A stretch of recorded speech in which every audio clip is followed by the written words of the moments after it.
परमेश्वर के नाम की महिमा हो।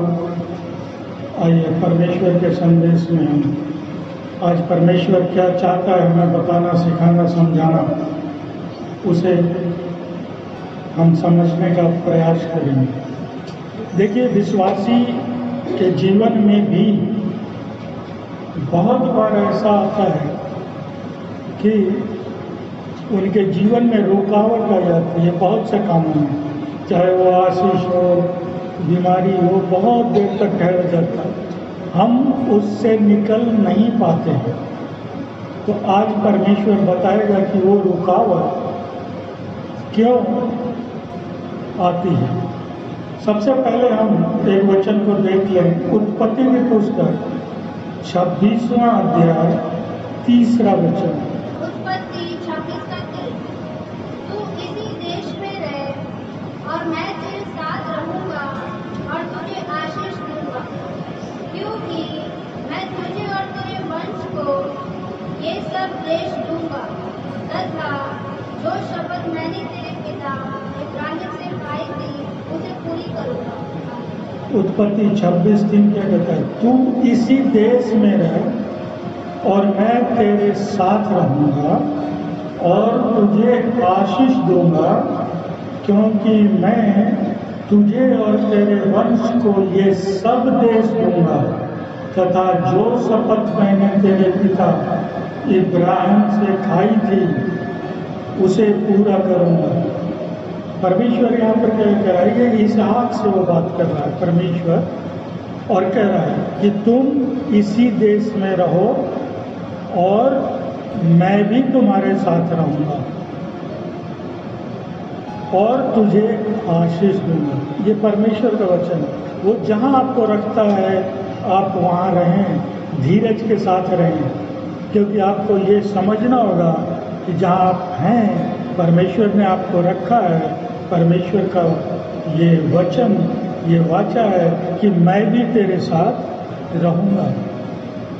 और आगे क्या कहता है? ऐसे वैसे नहीं रहूँगा, तुझे आशीष दूंगा। परमेश्वर कह रहा है मैं आशीष भी दूंगा, क्योंकि मैं तुझे और तेरे वंश को सब देश दूंगा।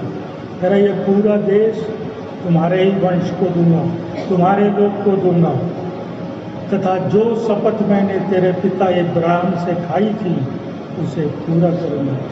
परमेश्वर कहता है जो वादा, जो शपथ मैंने तेरे पिता इब्राहिम से कहा था उसे मैं निश्चित पूरा करूँगा। परमेश्वर ये बात कर रहा है इसहाक से और कह रहा है, बार बार दोहरा रहा है कि मैं अपनी वाचा पूरी करूँगा, पूरी करूँगा। उसने जो भी वाचा बांधी थी परमेश्वर उससे बदलेगा नहीं।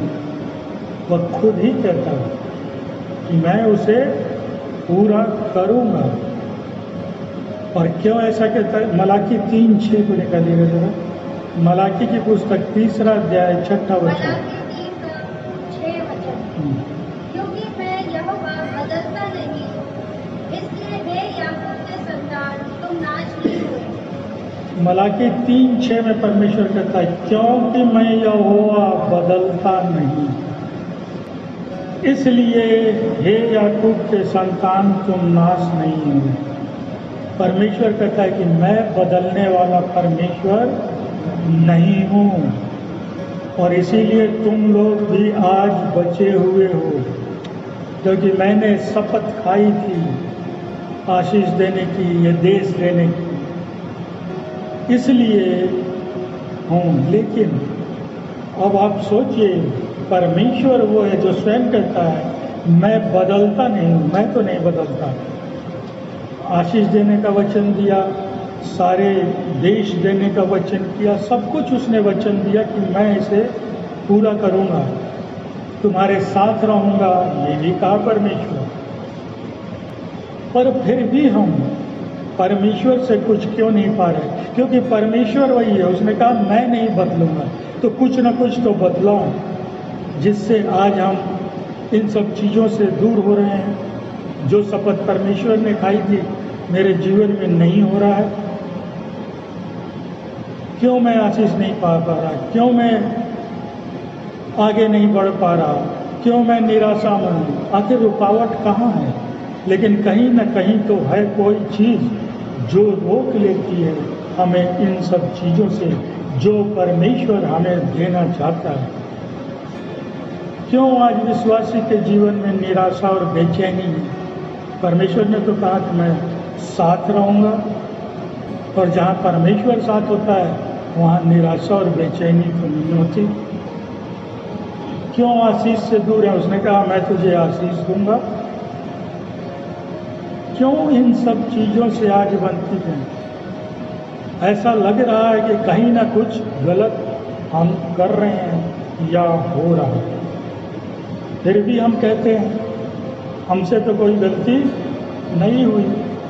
संडे को जाता हूँ परमेश्वर के भवन में, कलीसिया के लोगों से मिलता हूँ, वहाँ स्तुति आराधना भी करता हूँ, वचन भी सुनता हूँ, बपतिस्मा भी ले रखा है जल से, मेज भी लेते हैं, तो मेरी गलती तो नहीं है। तो फिर गलती किसकी है? परमेश्वर तो कह रहा है मैं बदलता नहीं। हम कह रहे हैं हम भी तो सब कुछ कर रहे हैं, फिर गलती कहाँ हो गई? क्यों हम दूर हैं आज भी? क्यों भटक रहे हैं? और सबसे बड़ी गलती जो हम ध्यान नहीं देते, समझते नहीं और कहते हैं कि हम सब सही कर रहे हैं, उसको निकालेंगे। मरकुस की पुस्तक 7वां अध्याय 6, 7, 8 वचन।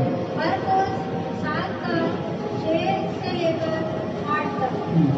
उसने उनसे कहा, यशायाह ने तुम पाखंडियों के ठीक की भविष्यवाणी की थी, जैसा कि लिखा है, ये लोग होठों से तो मेरा आदर करते हैं, परंतु इनका हृदय मुझसे दूर है। ये व्यर्थ मेरी उपासना करते हैं और मनुष्य की शिक्षाओं को धार्मिक सिद्धांत के रूप में सिखाते हैं। परमेश्वर की आज्ञा को टालकर तुम मनुष्यों की परंपरा का पालन करते हो। मरकुस 7 का 6 कहता है, ये लोग होठों से तो मेरा आदर करते हैं, परंतु इनका हृदय मुझसे दूर है। अब ये हमें देखना है कि हम जो कह रहे हैं कि मैं जाता हूँ कलीसिया में और परमेश्वर की स्तुति करता हूँ, आराधना करता हूँ, प्रार्थना करता हूँ, और परमेश्वर कह रहा है कि तुम केवल होठों से मेरा नाम लेते हो, हृदय में मैं नहीं हूँ, तेरे हृदय से कोसों दूर हूँ, क्योंकि तुम्हारे हृदय में कुछ और चीज़ें भरी पड़ी हैं। लेकिन तुम संडे को, रविवार को मेरा नाम लेने मेरे भवन में जरूर जाते हो, करते भी हो, स्तुति आराधना प्रार्थना, वचन भी सुन लेते हो, लेकिन हृदय से नहीं। कहता है हृदय मुझसे दूर है। और जब आप परमेश्वर से दूर हैं तो परमेश्वर तो नहीं बदला, लेकिन इन कारणों से हम कुछ प्राप्त नहीं कर रहे। ये रुकावट है। जब तक आपका हृदय परमेश्वर से नहीं जुड़ेगा, आपको उसके साथ जुड़ना होगा, तब परमेश्वर ने जो कहा कि मैंने वाचा बांधी है वो आपके जीवन में भी पूरा होगा, पूरा होने लगेगा। सिर्फ होठ से नहीं, कहने से नहीं कि मैं एक विश्वासी हूँ। आप अपने हृदय को देखिए, उसमें क्या है, वहाँ कौन है, वहाँ की शिक्षा कौन डाल रहा है आपके हृदय में? क्या परमेश्वर दे रहा है या कोई और? आगे परमेश्वर कहता है 7वें में, ये व्यर्थ मेरी उपासना करते हैं। परमेश्वर ने खुल के कह दिया कि ये सब दिखावा है, ये व्यर्थ का दिखाते हैं मेरी उपासना करके कि मैं परमेश्वर का विश्वासी, मैं परमेश्वर का विश्वासी। तेरा ये व्यर्थ है। अब परमेश्वर ने अगर व्यर्थ कह दिया तो व्यर्थ ही है। अगर आपका हृदय दूर है परमेश्वर का, और दिखावे, परमेश्वर दिखावे पे नहीं चलता। इसीलिए पहला वचन आपको मैंने पढ़वाया कि मैं बदलता नहीं, बदल तुम रहे हो। और उस गलती पर तुम्हारा ध्यान नहीं जा रहा, तुम वैसे ही खुश हो, लेकिन जीवन में सब चीज़ें तुम्हारी रुकावट बन गई है। वो क्यों? क्योंकि तुम व्यर्थ की उपासना करते हो और मनुष्यों की शिक्षाओं को धार्मिक सिद्धांत के रूप में सिखाते हो। मैं तुझे यहाँ कुछ सिखाता हूँ, तू बाहर जाके कुछ और सिखाते हो, कोई और सिद्धांत बताते हो मनुष्यों को, और उस पर खुद भी चलते हो, लोगों को भी चलाते हो। सिर्फ एक रविवार तुम भवन में आते हो, वो भी कह दिया कि वो व्यर्थ की उपासना है। बाकी के 6 दिन तेरे मनुष्यों के सिद्धांत पे चलते हो। ये काम कैसे होगा, उसके पास जाऊंगा और वो आपको कहाँ ले जाएंगे वो आप जानना, क्योंकि अपने जीवन को देखकर आप समझ सकते हैं कि आज अगर रुकावट है, आज मैं उन्नति नहीं कर रहा हूँ, तो गलती कहाँ है। लेकिन कहीं ना कहीं तो है। जैसा परमेश्वर ने कहा कि मैं नहीं बदलूंगा, मैं तो वाचा पूरी करूंगा भाई। अब उसकी वाचा मेरे जीवन में क्यों नहीं पूरी हो रही? क्योंकि परमेश्वर के सिद्धांतों को हमने छोड़ दिया है। हम नए सिद्धांतों पर चलने वाले हैं, और जब भी आप अपने सिद्धांतों को परमेश्वर पर नहीं लगाएंगे, आपके जीवन में रुकावटें आएंगी हर चीज में। क्योंकि परमेश्वर देता है, लेकिन कहता क्या है वचन? वो हृदय को जांचता भी है, जांचता है, परखता है, और क्या पाता है? व्यर्थ की उपासना मेरे हृदय में, सिर्फ होठों से नाम, मनुष्य के सिद्धांतों पर चलने वाला, यही वो पाएगा मेरे अंदर। फिर मुझे क्या देगा वो आशीष? तो कहा मैं तुम्हारे साथ रहूंगा। वो कितने देर मेरे साथ रह पाएगा जब मैं इन सब चीज़ों को अपने अंदर भरा हूँ? और जब परमेश्वर साथ नहीं है तो कैसी आशीष? इसलिए हर एक गलती जब हमसे होती है तो उस पर गौर करें कि आखिर क्यों हुआ जीवन में ये। पहले तो मैं ऐसे नहीं था, सब कुछ प्राप्त किया हुआ, बहुत सी गवाहियाँ आप सुनते हैं जहाँ परमेश्वर ने किया, आप निराशा में गिरे। ये क्या करता है? शैतान आपको उलझा के रख देता है, आपके जीवन में इतनी उलझने ला देगा, और आप क्या करते हैं? अपने विचार से, अपनी बुद्धि से उसे सुलझाने का प्रयास करते हैं। लेकिन आप जानते हैं कि कभी कभी सुलझाने के चक्कर में बातें और उलझ जाती हैं। आप देखना, धागा होगा कभी उलझा हुआ हो, सीधा करना हो और फंसता जाता है, और उलझ जाएगा। और शैतान यही चाहता है कि आपको उलझा के रखें, और सुलझाने में ही तुम्हारा जीवन निकल जाए, तुम निराशा में ही भरे रहो। लेकिन एक परमेश्वर है जो निराशा में भी आशा की किरण निकाल सकता है। आप क्यों सुलझा रहे हो? परमेश्वर पर छोड़ दो, देखना वो आसानी से सुलझा देगा, आपके जीवन की हर गांठे को खोल के रख देगा। लेकिन चूंकि शैतान समझा रहा है तुम बहुत बुद्धिमान हो, बहुत पढ़े लिखे इंसान हो, सुलझाओ, और उस सुलझाने में आप और उलझ रहे हैं, ये आपको पता नहीं है कि आप कहाँ उलझते जा रहे हैं। लेकिन आपके पास एक काम था कि प्रभु ये उलझन हो गई है, इसे सुलझा दो। इतना कहा होता परमेश्वर आपका काम कर देता।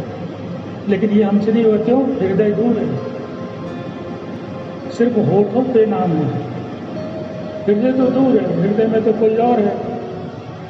तो कैसे बोले? मैं बार बार कहता हूँ कि प्रभु को जब सब थक हार जाते हैं तो अंत में कहाँ आते हैं? परमेश्वर के पास। यही हमारी गलती है। परमेश्वर को आखिरी नहीं, प्रथम भरोसा बनाइए। हम आखिरी में आते हैं, लेकिन परमेश्वर को पहला रख दें तो कोई मुश्किल ही नहीं है। लेकिन हम नहीं करते। हरदम परमेश्वर को प्रथम भरोसे पे रखें, लेकिन हमारा जीवन कुछ ऐसा हो गया कि हम अंतिम में रखते हैं। पहले अपना करूँगा, जब हार जाऊँगा, थक जाऊँगा, कोई चीज़ नहीं होगी, तब तो परमेश्वर है ही। इसलिए ऐसा न करें। 8वां क्या कहता है? परमेश्वर की आज्ञा को टालकर तुम मनुष्यों की परंपरा का पालन करते हो। परमेश्वर जानता है सबके हृदय की बातें। वो ऐसे ही नहीं बोला मैं जांचता हूँ, वो सही में जांचता है, परखता है, और क्या अंदर चल रहा है वो जानता है। हम क्या सोचते हैं?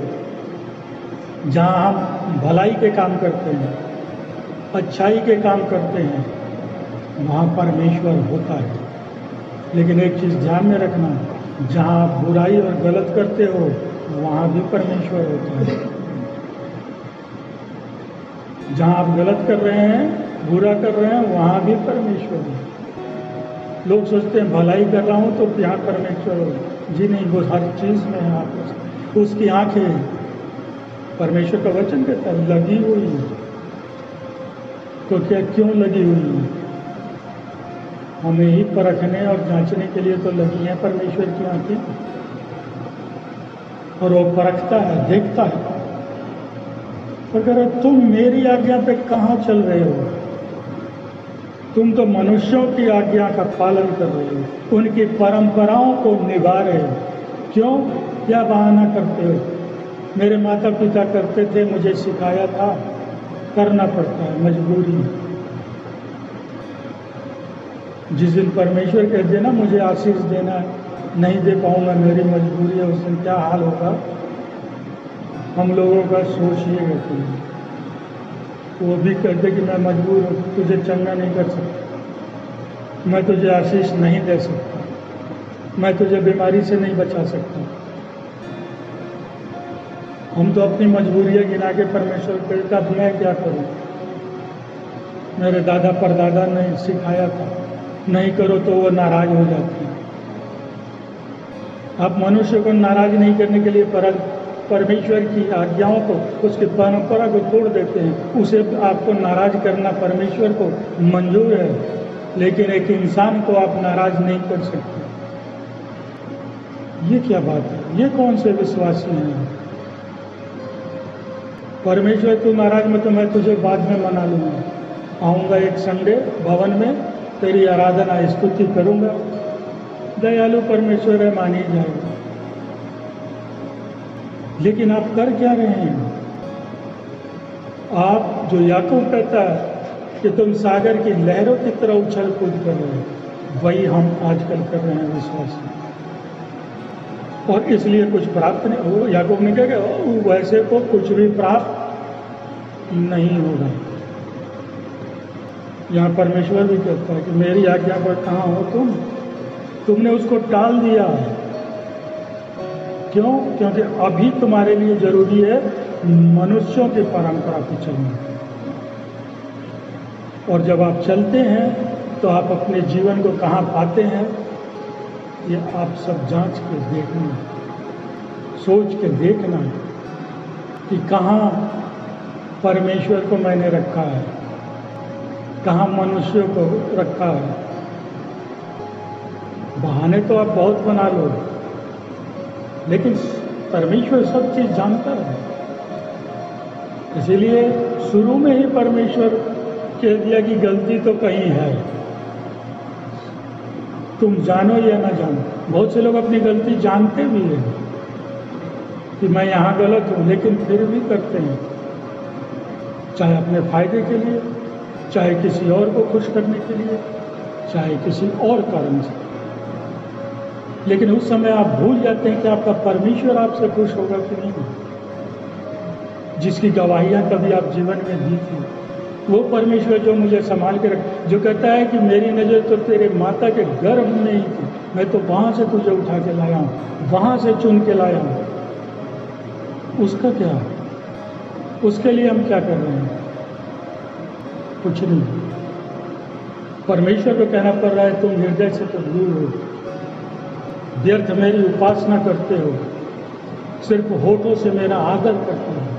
ये परमेश्वर ऐसे नहीं कह रहा, हृदय को जांचा होगा, पाया होगा हमारे अंदर, तब कह रहा है। वो उस समय भी जांचता था, वो सब पर लागू है बाइबल। भले हम वचन को समझे ना समझे, समझने का प्रयास करें ना करें, लेकिन उसके रहस्य को जानेंगे तो करेंगे। लेकिन हम नहीं कर रहे, परमेश्वर को कहना पड़ा, यही तो रुकावट है तेरा, समझिए इसको। परमेश्वर आज आपसे बातें कर रहा है, सिर्फ होठों से मत करिए आदर। इससे बेहतर है आप संसार का मजा लीजिए, क्यों व्यर्थ में इधर उधर। एक जगह तो आप जिंदगी आराम से काटिए, उतर जाइए पूरे के पूरे संसार में, वहाँ की चमक दमक रौनक का ही आनंद ले लीजिए। शरीर को तो एक दिन जाना ही है, जब जाएगा तब परमेश्वर को जवाब दिया जाएगा, क्योंकि वो हिसाब तो लेगा। उसने तो यहाँ तक कहा है, जो शब्द तुम मुंह से निकालते हो उसका भी लेखा लूंगा। वो कहाँ छोड़ने वाला है, तो हम कहाँ छूटने वाले हैं। चाहे पापी हो चाहे धर्मी हो, हर एक को एक दिन परमेश्वर के न्याय के सिंहासन के सामने खड़ा होना है, और वहाँ फाइनल हिसाब किताब, फुल एंड फाइनल जो है वो वहीं पे होगा। और वो परमेश्वर जब करेगा तब आप अपना अपना जवाब तैयार रखना कि प्रभु मैंने क्या किया, क्यों किया, किसके लिए किया। ठीक है, परमेश्वर को अगर अच्छा लगा आपका जवाब, ठीक है भाई, इधर आ जाओ, मेरे साथ आ जाओ। नहीं है तो फिर तो सबको पता है। तो इसलिए परमेश्वर ये कह रहा है, सिर्फ होठों से नाम मत लो, इससे कोई फायदा नहीं है। मनुष्यों के शिक्षा पर चलते हो, इससे भी कोई फायदा नहीं है। अपने मतलब के लिए धर्म के सिद्धांतों को जोड़ते हो, कोई फायदा नहीं है। सिर्फ अपना काम निकालने के लिए तुम कहीं भी बदल जाते हो, कोई फायदा नहीं है, क्योंकि मैं नहीं बदलता। परमेश्वर ने कहा मैं बदलने वाला नहीं, लेकिन तुम तो हर कदम कदम पर बदल रहे हो। हर एक कदम पर तुम एक नया रूप, एक नया चेहरा ले लेते हो। क्यों? मैंने तुझे बनाया अपने हाथों से, अपने जीवन की सांस तुम में झोंकी, फिर भी तुम मेरे को छोड़कर कहाँ भटक रहे हो? और वचन कहता है मनुष्य का जीवन परमेश्वर की मुट्ठी में है। जिस दिन उसने मुट्ठी खोल दी, उसके बाद तो जमीन के अंदर ही हमारा जगह होगा इस शरीर का। और परमेश्वर को कहता सब कुछ किया, तुम्हें हाथों से रचा। आप उत्पत्ति पढ़े, उसमें कितना अच्छा से वर्णन कि परमेश्वर ने सोचा। सब चीज़ों को तो अपने शब्दों से बनाने के बाद जब मनुष्य के बारे में सोचा, तो परमेश्वर ने सोचा इन्हें कुछ अलग बनाऊंगा। और तब लिखा है परमेश्वर ने भूमि से मिट्टी को उठाया और आदम की रचना की। फिर भी हम नहीं समझ पा रहे, हम समझ रहे हैं ये सांसें हमारी चल रही हैं, परमेश्वर ने दी। और जिंदगी और मौत के बीच एक सांस का फासला है। सांस अंदर गई तो जिंदा है, नहीं गई मामला खत्म है। हम सोचते हैं अभी 20 साल बच्चे हैं, अभी तो 70 साल जीऊंगा। जी नहीं, एक सांस भर दूर है आप अपनी जिंदगी और मौत के बीच। सब सांसों का खेल है। इसलिए जरा विचार करिए वचनों को। जब परमेश्वर आपको समझाता है, सुनने का प्रयास कीजिए, उसे फिर समझने का प्रयास कीजिए कि परमेश्वर क्यों ऐसा कह रहा है। कहीं मैं तो वैसा नहीं जो सिर्फ फोटो से नाम लेता हूँ, कहीं मैं तो नहीं जो व्यर्थ की उपासना करता हूँ। और अगर आपको लगता है कि कहीं किया तो सुधारिए, परमेश्वर मौका देते हैं। वो कहाँ कह रहा है कि मैं एक बार कर दिया बस, वो तो बार बार मौका देता है। समझ जाओ, समझ जाओ, अपने वचन से, अपने समाचार से, अपने मैसेज से सबको समझाता है कि मैं क्या चाहता हूँ। आज परमेश्वर यही तो बता रहा है, मैं बदलने वाला नहीं, मैं आशीष देना चाहता हूँ, मैं तुम्हारे साथ रहना चाहता हूँ। लेकिन वहीं दूसरी तरफ बता रहा है कि तुम क्या कर रहे हो, तुम सुधरने का नाम ही नहीं लेते। इसलिए व्यर्थ आप समझ जाएं क्यों रुकावट होती है आपकी। गलतियां हैं और हम सबके अंदर है। हम परमेश्वर को नहीं बोल सकते क्षमा न करना मेरा स्वभाव, प्रेम न करना मेरे अंदर है, गलत बातें और गलत विचारों को मन में लाना मेरे अंदर है, दूसरे के दुख में खुशियां मनाना ये मेरा स्वभाव है। तो सब तो मेरे अंदर है। दूसरे की बुराई करना मेरे अंदर है। तो रुकावटें तो आएंगी ही। परमेश्वर कहता है ये सब चीजें मैं नहीं चाहता। उसने बताया है क्या करना है, आप 10 आज्ञाएं पढ़ लेना, उसी से बहुत कुछ सीख जाइए। ये सारी बातें जो मनुष्यों की परंपरा पर चलते हैं, सिद्धांतों पर चलते हैं, ये आज्ञा परमेश्वर 10 आज्ञाओं में लिख रखा है। चोरी मत करना, सब कुछ कहता है, बुराई मत करना, हत्या मत करना। लेकिन हम नहीं सुधरते, नहीं समझते, नहीं जानना चाहिए, कारण कुछ भी हो सकता।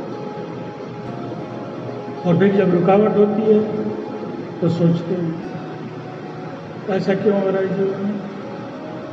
फिर सोच लेते हैं शायद परमेश्वर अभी नहीं चाहते, फिर चले अपने काम को वापस। आप ये भूल जाते हैं कि परमेश्वर ने क्या कहा, मैं तुम्हारे साथ रहूंगा, आशीष दूंगा, बदलने वाला नहीं हूँ, मैं नहीं बदलूंगा, वाचा को पूरी करूंगा। तो इस पे विचार करना चाहिए था आपको कि तो फिर क्या हुआ, कहीं मैं तो नहीं बदल गया। लेकिन हम उस पर विचार नहीं करते, नहीं मैं तो वैसे ही हूँ, जाता हूँ। ठीक है, वो सब करते हैं। इसलिए अपने विचार को भी सतर्कता से देखें कि आप किस विषय पर विचार करने जा रहे हैं। उसकी भी जांच करके बहुत गंभीरता से आप सोच रहे हैं विचार करूँ, देख लेना वो विचार जो आपके मन में, आपके हृदय में उत्पन्न हो रहा है, वो शैतान की तरफ से है या परमेश्वर की तरफ से। अगर शैतान की तरफ से आप व्यर्थ उन पर विचार गहराइयों से करते रह जाएंगे, लाभ नहीं होगा। लेकिन अगर परमेश्वर होगा तो समझाएगा कि इस पर विचार करो, क्यों ये हुआ। इसलिए आपके मन में जब विचार हो तो भी ऐसे नहीं कि चले अब विचार करने बहुत गहराई से और इसका हल निकालने, क्योंकि वो आपको शैतान व्यर्थ को याद देगा। करते रह जाइएगा, सोचते रह जाइएगा। लेकिन अगर परमेश्वर ने कहा है तो विचार जरूर करिएगा, वो आपको कुछ न कुछ सिखाएगा जरूर। जब परमेश्वर ऐसा करता है तो या तो वो कुछ नई चीज़ आपको बताना चाहता है, या कोई नई चीज़ सिखाना चाहता है, या कुछ नई चीज़ें आपको देना चाहता है। और अगर उसे पाना है तो परमेश्वर की बातों पर गौर करें, उस पर ध्यान दें, उसे समझने का प्रयास करें। नहीं समझ में आ रहा, परमेश्वर से बोलें। हम कहते मेरी समझ में नहीं आ रहा, इसका मतलब आप वचन नहीं जानते। परमेश्वर ने कहा है जिसके पास बुद्धि की कमी हो मेरे से मांगो। क्यों नहीं मांगा हमने अब तक? क्यों निर्बुद्धि बने घूम रहे हैं? हमें पता ही नहीं है कि परमेश्वर ने ऐसा भी कुछ कहा था। वो तो कहता मेरे से मांगो ना बुद्धि, मैं दूंगा। आप मांग नहीं रहे, मूर्ख बन के जिंदगी सही लग रही है। तो क्योंकि मूर्खों की जिंदगी बड़ी आसान होती है, उससे कोई सवाल नहीं करता कोई, क्योंकि जानता है मूर्ख ये जवाब नहीं दे पाएगा, या देगा तो उल्टा सीधा देगा। तो आजकल लोगों को अच्छा लगता है कि मूर्ख बन के रहो, कोई ना कुछ पूछेगा, ना कोई जवाब देना पड़ेगा, जिंदगी आराम से कटेगी। लेकिन हमें वैसा नहीं करना। हमारा परमेश्वर कह रहा है मैं बुद्धि दूंगा भाई, लेकिन हम मांग नहीं पा रहे हैं क्योंकि हमें नहीं पता। कुछ लोगों को पता नहीं, कुछ लोग सोचते देगा कि नहीं। अरे जब कहा है तो मांग तो लो। लेकिन हम उसी जीवन में जी रहे हैं तो जी, फिर शिकायत कैसे कि मेरे जीवन में ये नहीं हो रहा, वो नहीं रहा। फिर शिकायत भी ना करें, जैसे चल रही है जिंदगी चलने दीजिए। जैसा कि मैंने अभी कहा, जिंदगी तो एक न एक दिन खत्म होनी हो जाएगी। लेकिन अगर आप सही में परमेश्वर को खोजते हुए आए हैं तो आपका लक्ष्य परमेश्वर के राज्य में पहुंचना है, वरना क्यों व्यर्थ। आपकी आत्मा को बचाने के लिए ही तो हम आए हैं सब। और अगर वो भी नहीं कर पाए तो फिर क्या फायदा। मुझे नहीं समझ में आया, आप लोग भी सोच के देखो कि हमारा लक्ष्य ही यही था कि हम अपनी आत्मा को बचाएंगे, और एक दिन जब यीशु का आगमन होगा तो वो हमें ले जाएगा और हम पिता के राज्य में रहेंगे। लेकिन हमें तो पता ही नहीं कहाँ जाएं, क्या करें।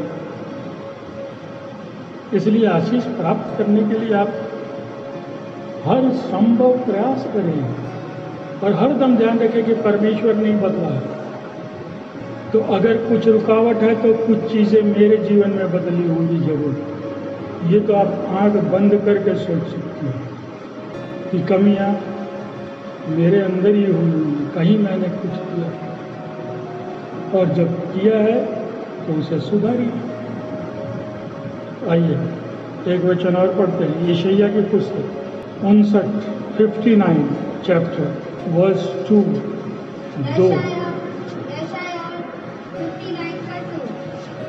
परंतु तुम्हारे अधर्म के कामों ही ने तुम्हें तुम्हारे परमेश्वर से अलग कर दिया है, और तुम्हारे पापों के कारण उसका मुख तुमसे छिप गया है, जिससे मैं नहीं सुनता। यशायाह की पुस्तक 59वां अध्याय 2 वचन क्या कहता है?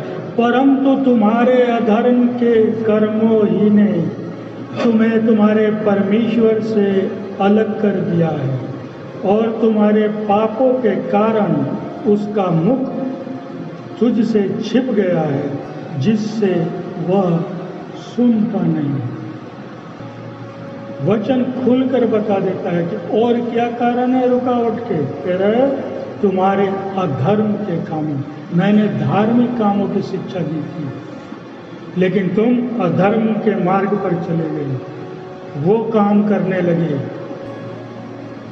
इसलिए तुम्हारा क्या हुआ? परमेश्वर तुमसे अलग हो गया। अब आप समझ गए कारण क्या है जो हम नहीं प्राप्त करते। क्यों रुकावट? परमेश्वर मुझसे अलग हो गया, वो मेरे साथ नहीं है। जो उसने पहला वचन आपने पढ़ा, मैं तुम्हारे साथ रहूंगा, इसहाक को कहता है। लेकिन आपके कर्मों ने परमेश्वर को अपने आप से दूर कर लिया, इसलिए रुकावटें हैं। और तुम्हारे पाप के कारण उसका मुख तुमसे छुप गया। कह रहा है परमेश्वर ने अपना मुख तुमसे फेर लिया है, तुम्हारी तरफ अब नहीं देख रहा, उसने मुख फेर दिया तुमसे। क्यों? तुम्हारे पापों के कारण। और अब तुम्हारी प्रार्थना क्या कहता है? इससे वो तुम्हारी सुनता नहीं, क्योंकि उसका मुख फिर गया आपसे, मेरे से। अब मैं कितना चिल्लाऊं वो नहीं सुनना। किसकी गलती है? हमने की ना। और परमेश्वर का वचन आज कह रहा है तुम्हारे अधर्म के कामों से तुमने परमेश्वर को अलग कर लिया। और जब परमेश्वर आपसे अलग है तो कैसी आशीष, कैसी चंगाई, कैसा वरदान। जब परमेश्वर साथ ही नहीं है तो कुछ प्राप्त नहीं होगा। तेरा वो तुम्हारी सुनता ही नहीं, क्यों? उसने मुंह फेर लिया। और परमेश्वर अगर हमसे आपसे मुंह फेर ले तो ये कितने जीवन में मुश्किल बड़े क्षण होंगे। जिस परमेश्वर ने कहा था मेरी नजरें तुम पर लगी रहेंगी, तुम्हें मैं संभाले रहूंगा, उस परमेश्वर ने निगाहें फेर ली मुझसे। ये छोटी बात आप लोगों को लगती है कि परमेश्वर ने मुंह खोल लिया, सारा जीवन हमने अपना तहस नहस कर लिया। अगर परमेश्वर ने मुंह फेर लिया, अगर मेरी सुननी बंद कर दी, किससे मानूंगा मैं? संसार मुझे क्या देगा? मेरा एक ही सहारा था सुनने वाला, लेकिन मैंने अपनी गलतियों से ऐसा कुछ कर दिया कि उसने मुंह फेर लिया और अब मेरी सुनता नहीं है। ये चीज़ जब आप समझेंगे तो आप विचार करके गलतियों को सुधारेंगे और भविष्य में नहीं करेंगे, नहीं चलेंगे मनुष्य की परंपराओं को, नहीं मानेंगे उनके सिद्धांतों को। लेकिन हमें कहाँ समझ, मेरे काम से परमेश्वर ने किया, मैं तो ऐसा कुछ नहीं किया, कहीं तो किया होगा, खोजिए। परमेश्वर यूँ ही नहीं कहेगा, नहीं तो वो तो कहता मैं सबसे मुंह फेर लिया। नहीं, वो कह रहे तुमसे, जिसने अधर्म के काम किए उससे अलग हो गया हूँ। पापों से मैंने तूने किया, मैंने अपना मुंह फेर लिया और तेरी अब नहीं सुनता हूँ। तब हमारी स्थिति क्या होगी? कभी विचार करना कि परमेश्वर ही अगर हमसे दूर हो जाए, हमें छोड़ दे, हमारी सुननी बंद कर दे, किससे मांगेंगे? किसको अपना बोझ सौंपेंगे? परमेश्वर कहते हैं ना, थके हुए लोग मेरे पास आओ ना, मैं विश्राम दूंगा। फिर कहाँ जाऊंगा? कौन देगा मुझे विश्राम? क्योंकि उसने मुंह फेर लिया है मुझसे, मेरे से अलग है। फिर अपना बोझ, अपने अपने बोझ को हमें उठा के धोना। अब यही एक उपाय बचा है, अपना अपना बोझ सबको ही उठाओ, धोते रहो जब तक जीवन है बोझों को।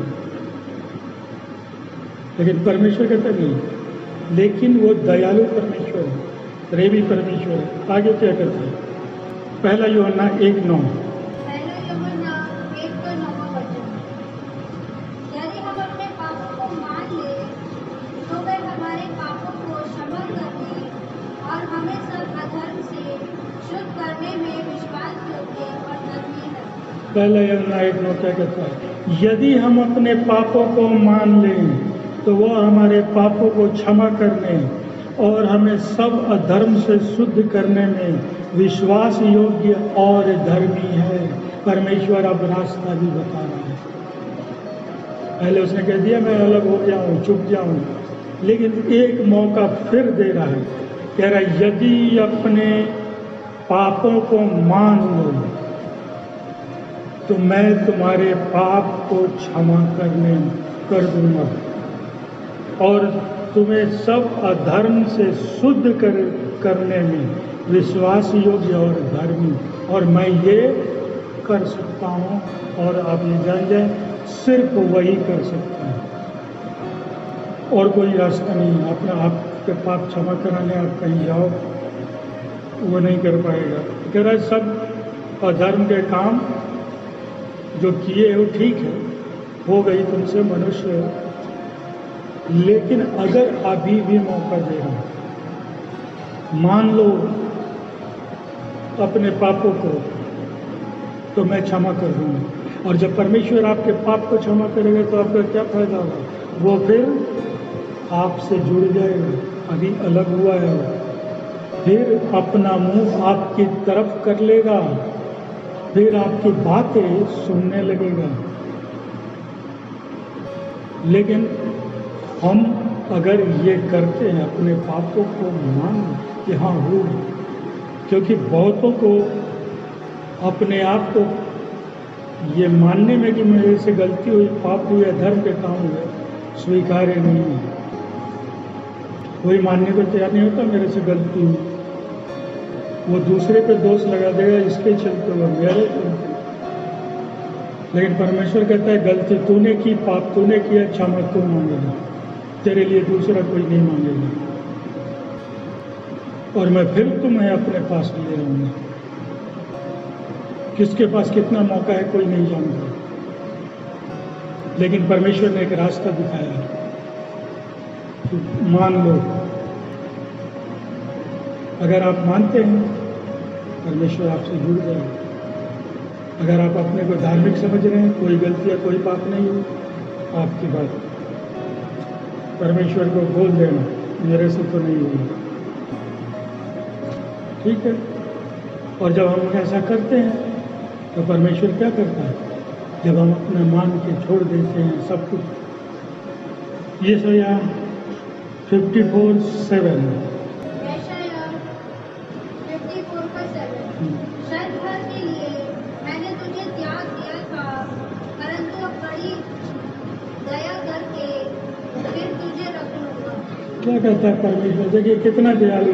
कहता है क्षण भर के लिए मैंने तुझे त्याग दिया, मैंने अपना मुंह तुझसे फेर लिया था, तुझसे अलग हो गया था, तेरी बातें नहीं सुनता था, परंतु अब बड़ी दया करके, ये भी नहीं कह रहा कि डांट के उलाहना दे के, नहीं कह रहा, मैं दया, बड़ी दया करके क्या करूंगा, तुझे रख लूंगा। ये हमारा परमेश्वर है। गलतियां होने के बाद भी कहता चलो क्षमा मांगे तो क्या हो, क्षण भर के लिए मैंने त्यागा था तुझे, क्योंकि गलती तुम्हारी थी, लेकिन तुमने क्षमा मांगी, तो क्या कहता है, अब मैं बड़ी दया करके तुम्हें वापस रख लूंगा। ये है परमेश्वर। लेकिन हम माने तब तो, क्योंकि ऐसा प्रेमी और दयालु परमेश्वर और नहीं है। पाप और धर्म में थे तो त्यागा, जब हमने मान ली, उसे छोड़ दिया, उसने कहा फिर से रख लूंगा। परमेश्वर ऐसा नहीं है कि एक बार कहा कि वो बहुत से मौके देता है, एक मौके नहीं, बहुत से मौके देता है कि सुधर जाओ सुधर जाओ सुधर जाओ, लेकिन हमने भी सोच रखा है कि नहीं सुधरेंगे, तो कैसे कहे कि मैं तुझे फिर से रख लूंगा। आप चाहते हैं परमेश्वर के साथ रहना, परमेश्वर आपके साथ है, नहीं है रहेगा, तो संभव नहीं है। एक ही काम संभव है, या तो मान लीजिए अपने अधर्म का पाप को छोड़िए, परमेश्वर से क्षमा मांगिए, तो आपको रख लेगा। और साथ कैसा ऐसे नहीं करता, बड़ी दया करके रखूंगा, दया भी करूंगा, साथ भी रखूंगा। तो ये हमारे और आपके ऊपर है कि हम परमेश्वर के लिए क्या करते हैं। एक सच्चे हृदय से उसको मानते हैं, या फिर दिखावा सही में कर रहे हैं जो परमेश्वर ने अपने वचन में हमें दिया। व्यर्थ मेरी उपासना, सिर्फ होठों से मेरा आदर, दोनों रास्ते उसने बताए। ये व्यर्थ का काम करिएगा, परमेश्वर ने कहा मैं तुझसे अलग, तू अलग मैं अलग, मैं चेहरे भी तेरा नहीं देखूंगा, मुंह फेर लिया, सुनूंगा भी नहीं। लेकिन कहता है कि अगर तू मान गया, अपने आप को सुधार लिया, मैं बड़ी दया करके फिर से रखूंगा। इसलिए आप लोग, मैं भी हूँ उसमें, विचार करना चाहिए हर दिन कि हमसे कोई गलती हो जाए तो हम परमेश्वर से तुरंत क्षमा मांगे, उसको छुपाने, उसको ढांपने की कोशिश न करें, क्योंकि आपको आज परमेश्वर ने बता दिया कि अगर छुपाया, उसको ढांपा तो क्या होगा, मैं तुझसे अलग हो जाऊंगा। लेकिन अगर उसे मान लोगे, मैं तुझे रख लूंगा। परमेश्वर के साथ रहना है, अलग रहना है, ये निर्णय हमारा और आपका व्यक्तिगत है। मैं आपको नहीं कह सकता, आप मुझे नहीं कह सकते। इसलिए विचार कीजिए, परमेश्वर ने समझाया, समझने का प्रयास कीजिए, और जब आप अपने आप को सुधार लेंगे, परमेश्वर हर पल आपके साथ रहेगा, और जब रहेगा तो कहा है आशीष देता रहूँगा, अपनी वाचा को पूरा करता रहूँगा। आप क्या चाहते हैं, निर्णय आपका। परमेश्वर सबको आशीष दे।